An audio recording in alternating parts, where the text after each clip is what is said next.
Okay, it's working. All right. Thanks for joining the Make Guitar podcast. It is April 17th, 2022, as we're recording this. I don't know why that's important, but anyways, it is. How you doing, Mitch? I'm doing pretty good. How are you today?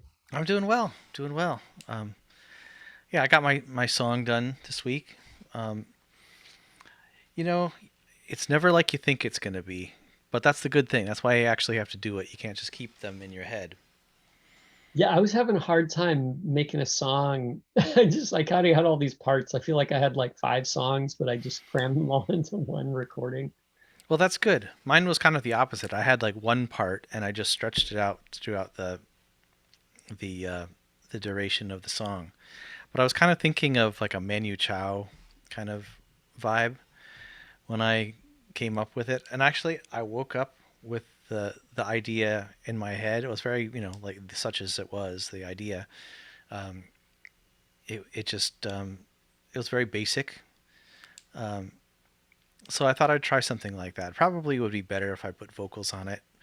Um, but it gave me a chance to come up with a list of ways to kind of break the musical block, when you have a creative block with music. And so we'll talk about that today. Yeah, good idea. I think everybody needs that. Maybe maybe we should start with that. But I have a short thing on that. I bought this book, The Subversive Guitarist. Great cover. Yeah, it's pretty nice, right? It's by this guy Joe Gore.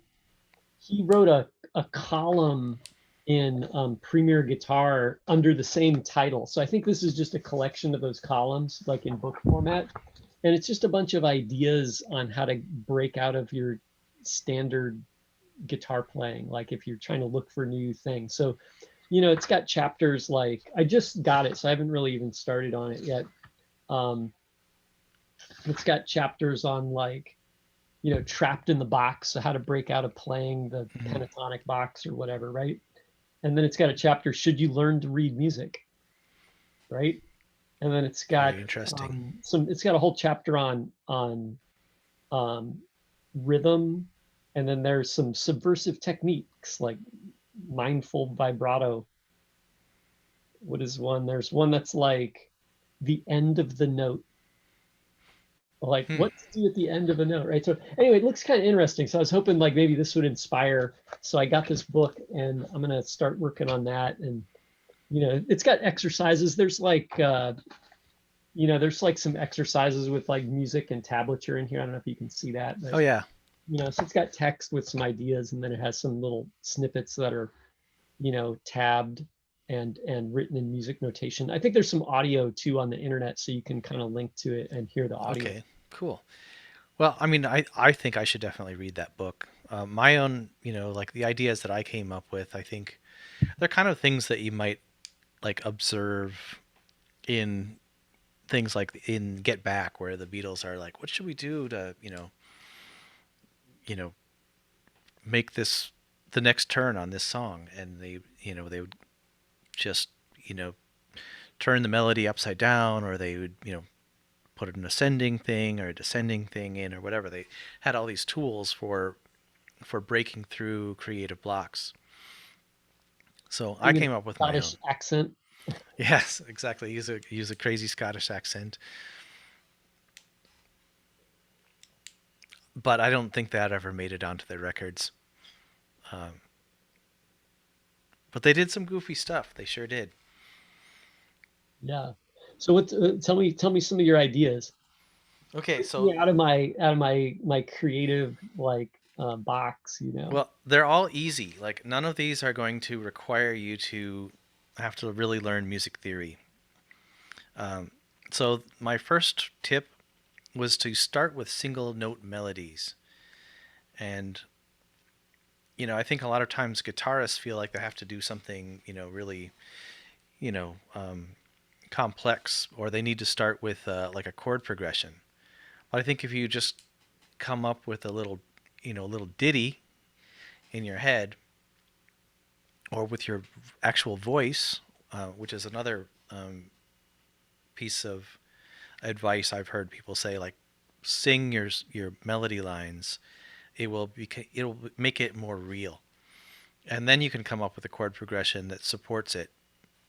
So that's the first one.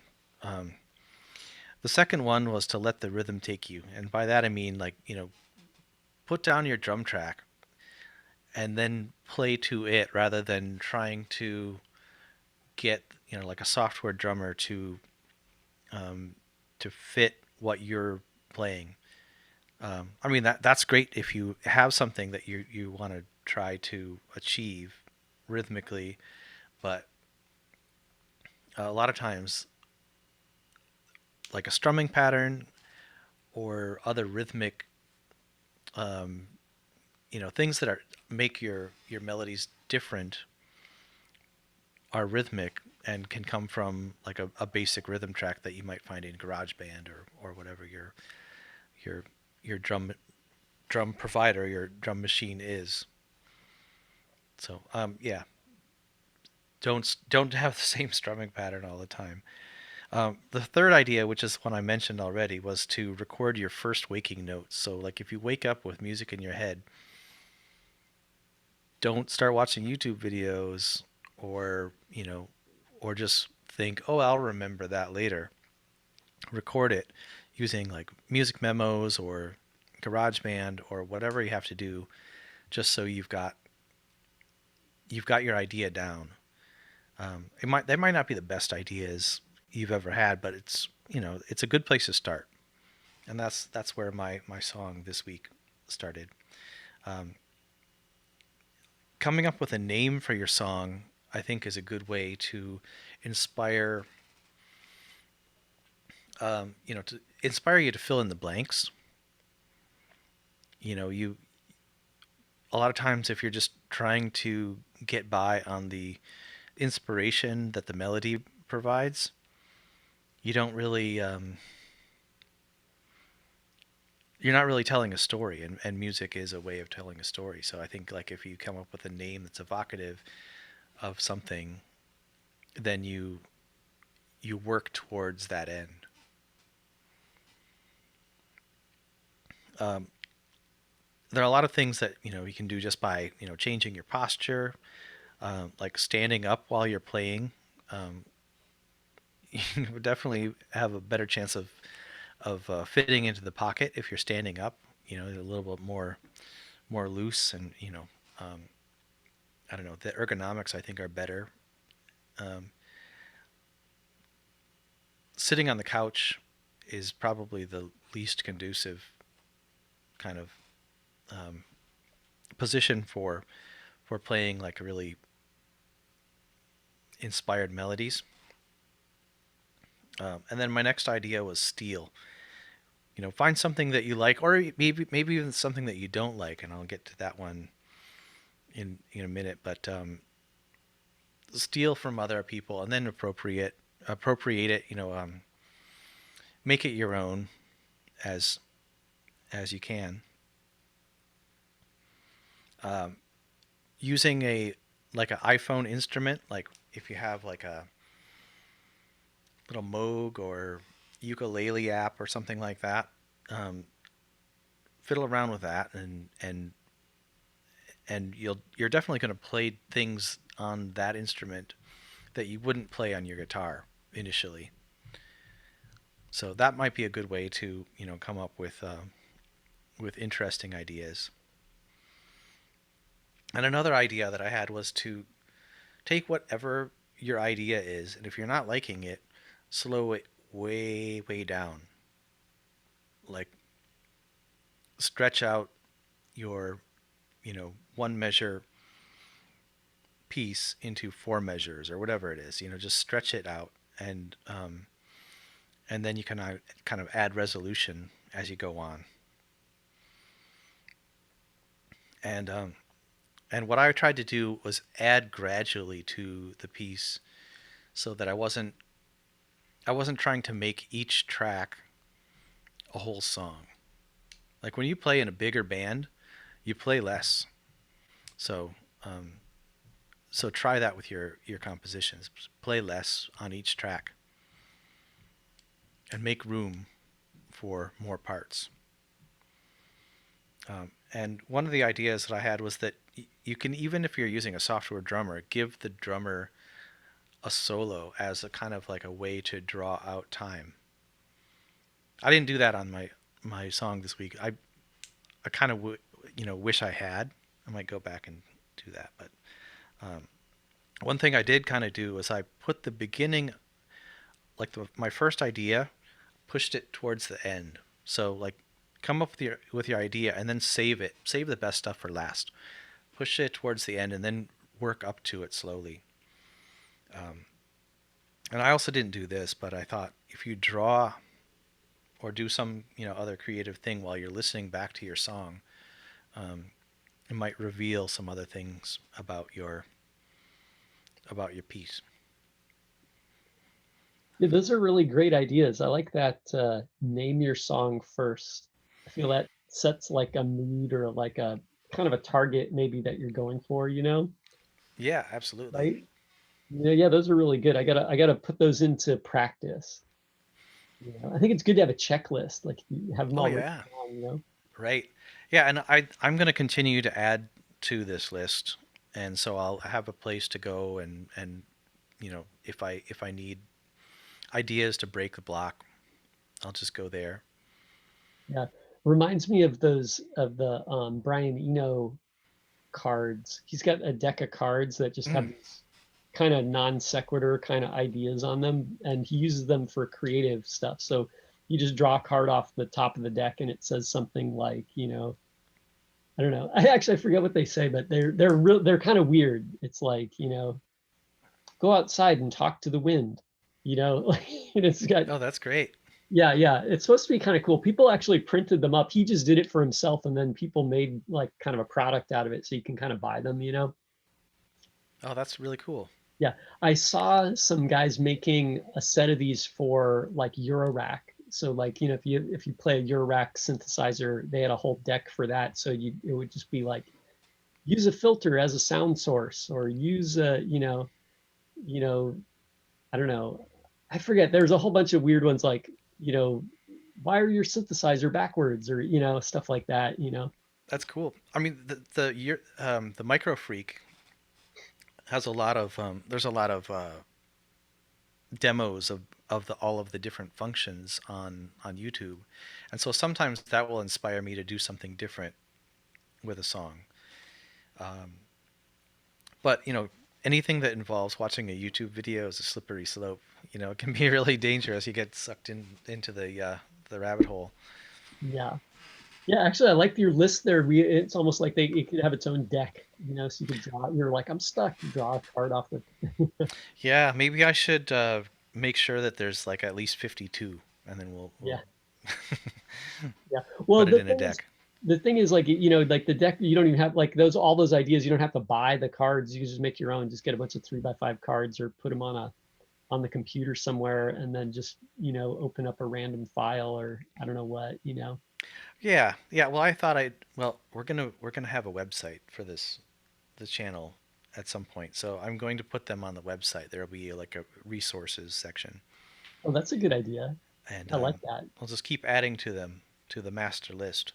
But I think everybody probably has their own ideas about what is going to break the block once they start thinking about it. I mean, for me, I took a walk and I thought of most of these ideas in one walk, Nice. and then I added some more today. Um, but yeah, I think it's good to have some tools, just some maneuvers to do when you get stuck, Yeah. or even just to get inspired in the first place. Yeah. Agreed. Yeah, so the book, the Joe Gore book, that seems like it'd be a nice way to um, you know to to kind of get started with creating your tool set for breaking out. I mean, a lot of that sounds like it's kind of for improving as a guitarist, but I think that's part of being a better musician. or a better songwriter is, being a better guitarist. Yeah, it's something beyond practicing scales, Hmm. like practicing like making and delivering music, kind of a good idea. Yeah, absolutely. Yeah, the one guy that I um, stole an idea from was the Guitar Pilgrim. He's a guy. He's got a YouTube channel. And it's called the Guitar Pilgrim, and one of his ideas was to sing your melodies while you play it, and so that it's more intentional. Because you wouldn't probably just sing a scale if you were like coming up with something off the top of your head, but you could. Yeah, that's a good idea. That's a classic one. Hmm. Yeah, yeah. When people hum, they don't really hum in scales. I think they usually, make up some random melody, or an intentional melody, not a random notes. Yeah.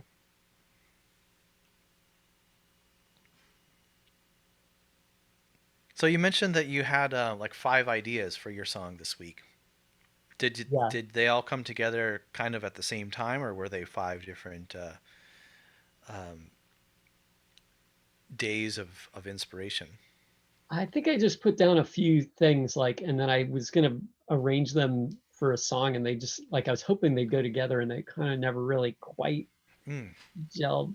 It was okay. It was just the song a week thing. So, but I just took some ideas and I was like, okay, I need like something to fit here. And I was trying to make up some more things, some more parts, and it was kind of not quite coming together, but then I just kind of strung them together and they, I called it the song this week. yeah.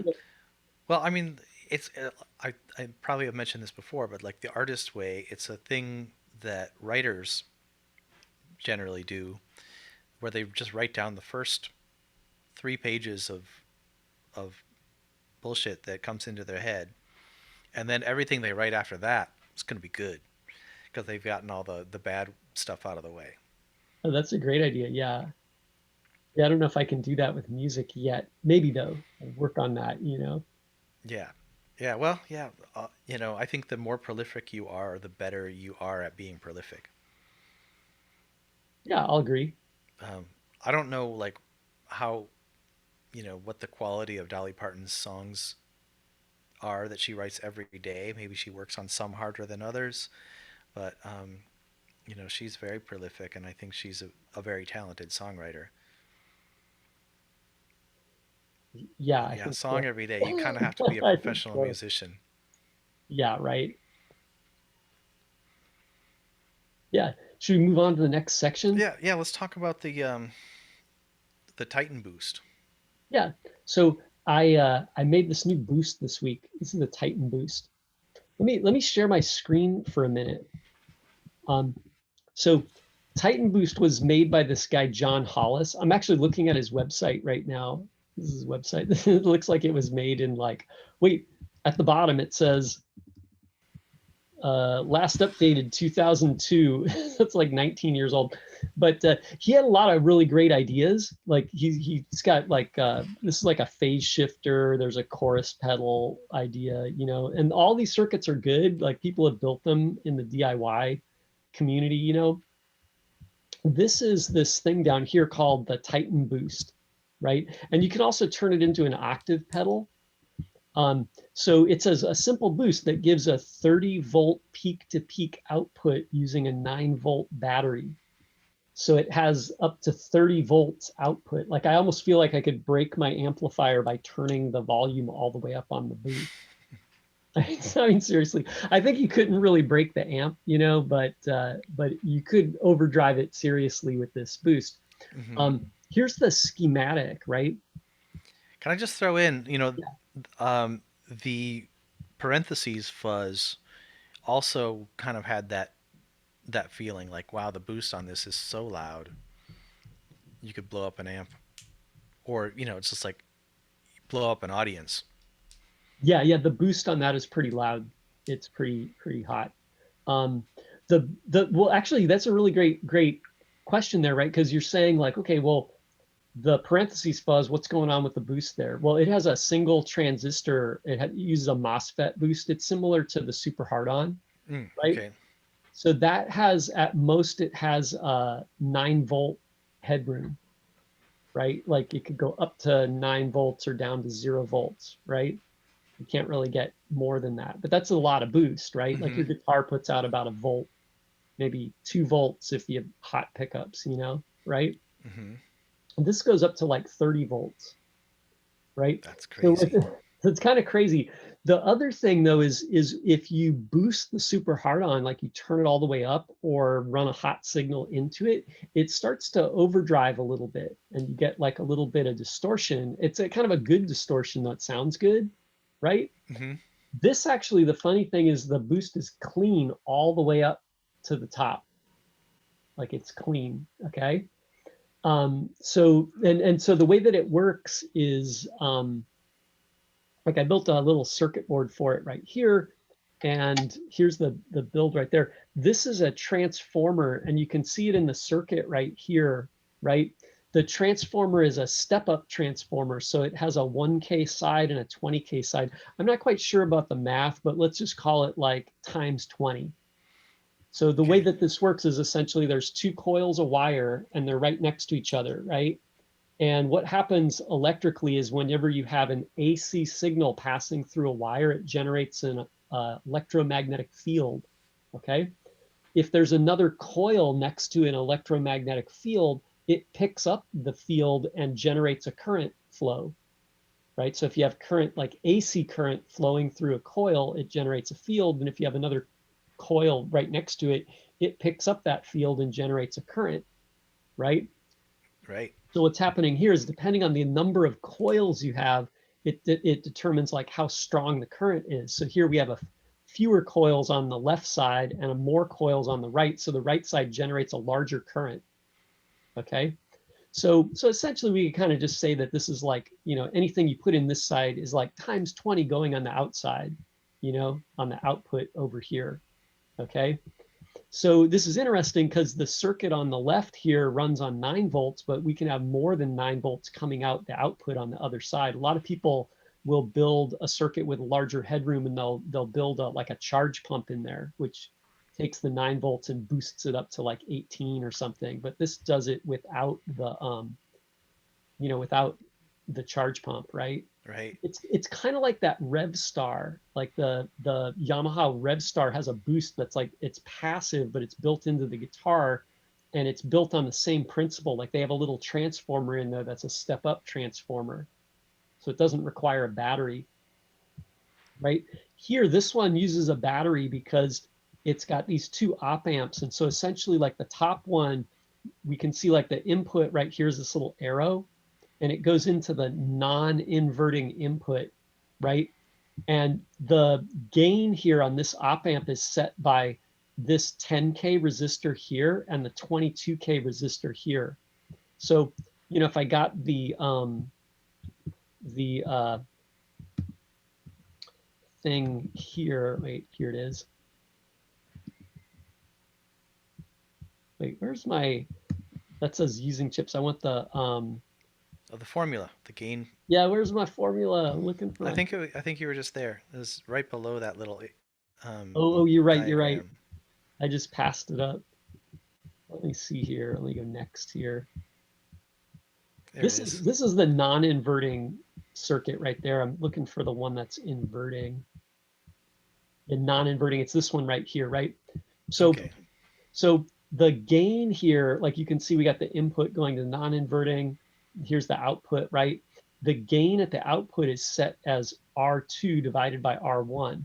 So if I look at the circuit here, this is like R2 and this is R1. So the gain here is 1 plus R1 divided into R2. So this is about 2, right? 10 goes into 2, like, or 20, 10 twice, right? Plus Mm-hmm. 1. So that's a gain of 3. So the gain here of 3 goes through this resistor into this op amp in the inverting side, right? So the gain of the inverting op amp, oh wait, I got to go back. Here, it's over here, right? The inverting amplifier, the gain is R1 divided into R2, but notice that the two resistors are in a different location, right? So in this case, the amplifier at the bottom, the gain is 1 because it's 10 divided by 10, Mm-hmm. right? So essentially, like this is like a gain of +3, and down here that +3 is mirrored but inverted. So you could picture it like your signal is coming out here, and this side is positive, and this side is equally negative. So it just gets pulled through the coil.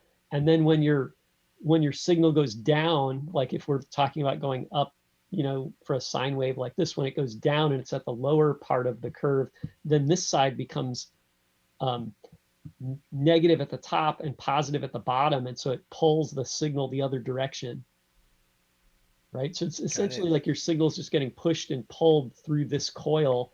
And then this coil picks up the electromagnetic field and amplifies the signal because we have more coils of wire on this side, right? So now we can get like 30 volts. So the funny thing here is the volume control, right, is just setting the volume. So the amplifier here is always at ×3, and then the coil is always amplifying us up ×20, right? And when you turn the volume knob, you're just controlling like what the output is, Right. right? So anyway, so there's the theory behind it, just a quick note on the build, right? So for this build, you can see I use this little ribbon cable right here, and I used a little board that fits on the switch, right? And this was kind of a cool way to build it, right? So I soldered the ribbon cable onto the PCB like outside the box, and then I soldered it, I soldered it on this side. Here's the board right there. And then I soldered the board, the little switchboard on the other side, right? And then when I put it in the box, I just mounted this on the pot, and then I just pressed the switch or pressed this little PCB over the switch, and then just soldered the legs on the switch, and then I was all done practically, It's great. right? I'm envious of that. I have some problems with my rangemaster build around the switch. Some of it was just like things were falling off, but like that's a mess compared with what you've got going on. Of course, that's a battery thing, but there's a lot of room for shorts and everything's touching something else. So Yeah, I'm envious of your ribbon cable solution. yeah. Well, if the board mounts to the pots inside the case, you have a secure place to mount the board, right? It's not floating around like your board, so it can't wiggle around. The wires can't come loose, or break. It won't bump into something and short out, Right? like the bottom of the board. If you put it in there and it presses the bottom of the enclosure, like it could short on the bottom of the enclosure, because there's all those solder joints at the bottom of the PCB. Yeah, I think I coated the inside of my um, tube screamer box with electrical tape for that reason because I was afraid of it shorting out. Yeah, good idea, right? Well, I got that idea from you, of course, but Yeah, well, I did that. So I think yeah. I was where you're at, like some years ago, and then like I just Hmm. like kind of advanced my game, right? Well, Yeah, your yeah. You boost said looks awesome. you said you had a problem with the the Rangemaster. What was the problem? Oh yeah, so the problem with the rangemaster was that when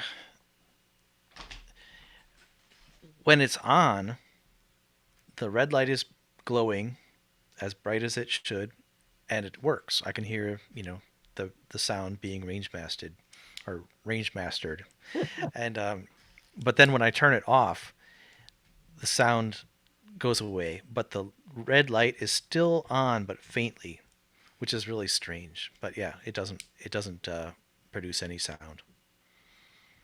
Oh, so in bypass mode, you don't have any audio, but Right. in when it's engaged, you hear the boost. Yes. Okay. So here's a good test for that. Sounds like, well, I don't really know what the problem is, but it sounds like probably the problem is the wiring through the switch. So when you're in bypass mode, it should be, they call it true bypass. That just means that the electricity runs, or the input signal runs through a wire, through the switch, through a wire to the output jack. So the good way to test that is get your multimeter out, Okay.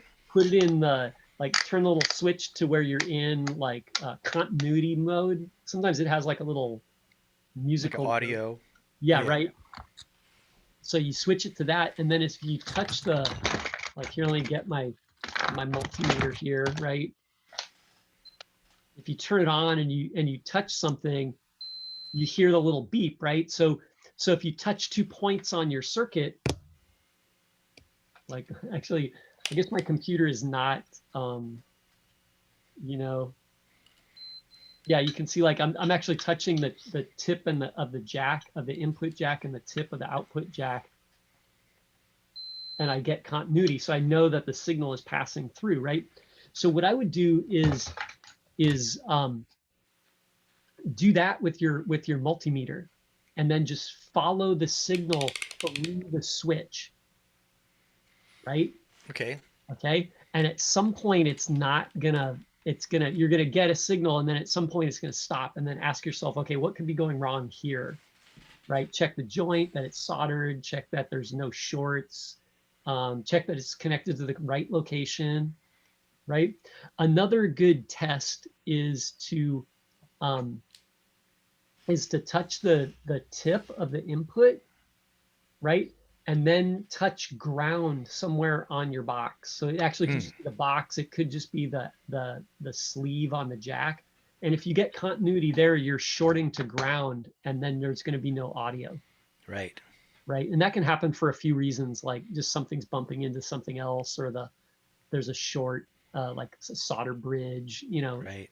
So try those things, and then let me know how it comes out next week, right? Okay. No, it's good to have like a sort of a checklist of things that you can do to troubleshoot your devices, because there are Oh a yeah. couple of different things that you can do depending on what the problem is.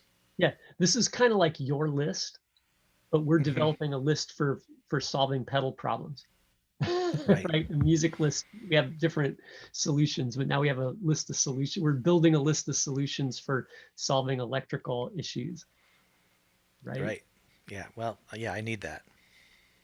Yeah. Hey, did you watch that movie, The Art of Soldering? I did, and I learned a lot. Um, I don't think I was quite as bad as was it Mac, or no, Mac was the good one. It was the other guy, like Harry or something like that. Very like both of them were like total 50s names. Um, but And yeah, one of the guys, his soldering iron was smoking, and it's probably like it's as you mentioned, like they used like a thicker gauge of solder, but he also he didn't clean the end of his soldering iron, um, and yeah, and that the gap from that resistor on his circuit board was so big. I think they probably did that. They played up the comedy angle in the movie. yeah, well, they were just trying to show, you know, things that could go wrong, or like how to do something the right way. It Right. was funny too, because they were training them to solder stuff for space, you know, stuff, but it was like in the 50s. So, I think it was before we went to the moon, like, Yeah. and then all the stuff is really large, right? They're they hadn't shrunk everything down, all the electronics down to smaller sizes, right? It was pretty good though. It talked about all the, the science behind solder, the Hmm. science behind flux, and making a good solder connection. So it's all good information. Yeah, it was a fun movie to watch. I like when the guy says it's too much of an art to be called a science, and too much science to be called an art. That's true. But then they named the movie The Art of Soldering. Oh, you're right. Yeah. No. Anyway, that was pretty good. I'd recommend that anybody that's like just starting out and learning to solder, they should watch the movie. Yeah. I'll link to the forum post where you sent it to me. Um, Yeah, there's a little discussion about it there, so it's pretty good. yeah, Yeah. yeah, and Hey, it's free to go there and watch. yeah. Are you listening to any music this week? What'd you hear? Um, I've been listening to this band for the last few weeks. I bought two of their albums, and I want to buy another one. They've been around for a while, as you can tell. They're called Junior or Junewar, and it's spelled like Junior, but with the E at the end because they're French. And it's kind of Francois Hardy esque with a little, kind of surfy spy kind of guitar um, going on in the background. Really cool. Well, that I highly sounds recommend super it. cool. Sounds super cool. I think I'd be into that. I'm into the spy sound. Yeah, I think I have yeah, a it's very playlist. very suave. I think I have a playlist of spy surf music on my phone. Oh, okay, good. Yeah, everyone should have that.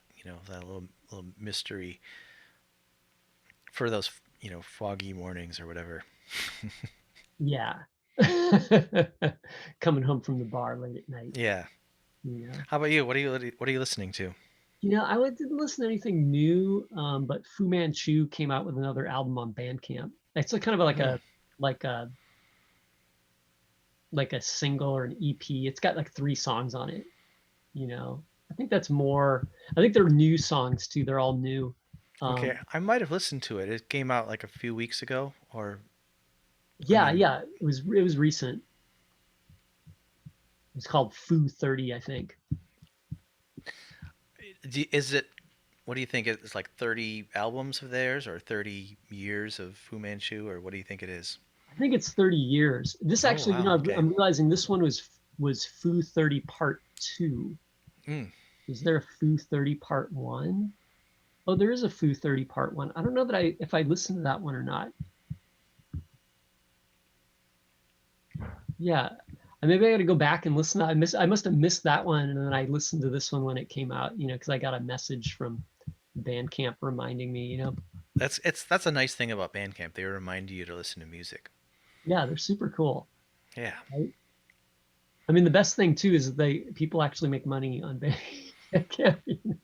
right. We've harped on that, so we won't. Let's not digress there. But anyway, yeah. So that's what I listen to. I'm gonna check out this Junior though because they sound Junoir because they sound super super nifty, Yeah, right? it's super cool. You'll Yeah, dig it. yeah. I like that. Okay, hey, you got any final words for our dedicated following? I'm curious if anyone has ideas about what would you do with all that headroom you gain from using the Hollis Boost. What would you like? What do you need all that volume for? What are you gonna do with that volume? Put your ideas in the comments. But other than that, just thanks for watching, and we'll do this again. Yeah. See ya. See ya.